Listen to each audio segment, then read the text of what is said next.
In today's video, I'm going to teach you how to use Canva for slides in Canva. If you want to build a presentation that looks polished, consistent, and easy to present, Canva makes the process much simpler. Instead of creating every slide from scratch, you can work inside a ready-made presentation workspace and keep your design looking clean from beginning to end. To get started, open your preferred web browser and go to canva.com. Once you're on the Canva homepage and signed in, look to the top right corner and click the Create a Design button. This is where you'll begin a new project and choose the format that fits your presentation best. When the design menu opens, select Presentation 16 by 9.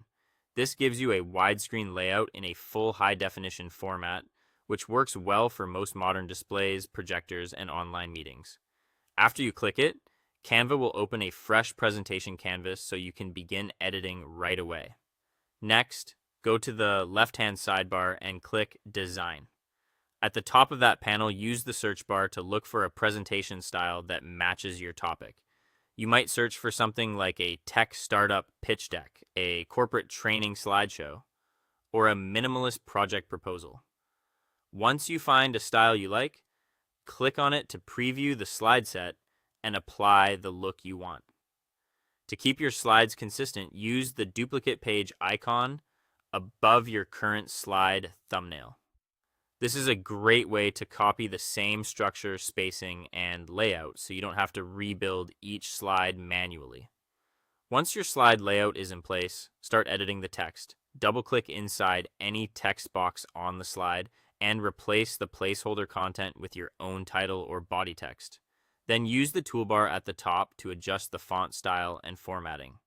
Clean, readable fonts like League Spartan, Montserrat, or Inter can help your presentation feel more professional.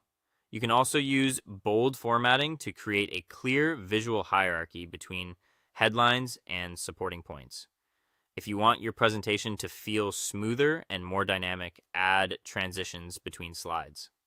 At the bottom of the editor, between slide thumbnails, click Add Transition. Canva will open a panel where you can choose a transition style such as match and move or dissolve. These effects can help your slides flow more naturally, especially during live presentations. Before exporting, take a moment to review everything. Move your text and design elements slightly if needed, and use Canva's alignment guides to make sure everything is centered and evenly placed. When you're ready, click Share, then Download. Choose PDF Standard if you want a clean file for sharing, or select Microsoft PowerPoint if you need an editable version offline. That's it. Thanks for watching, and I'll see you in the next one.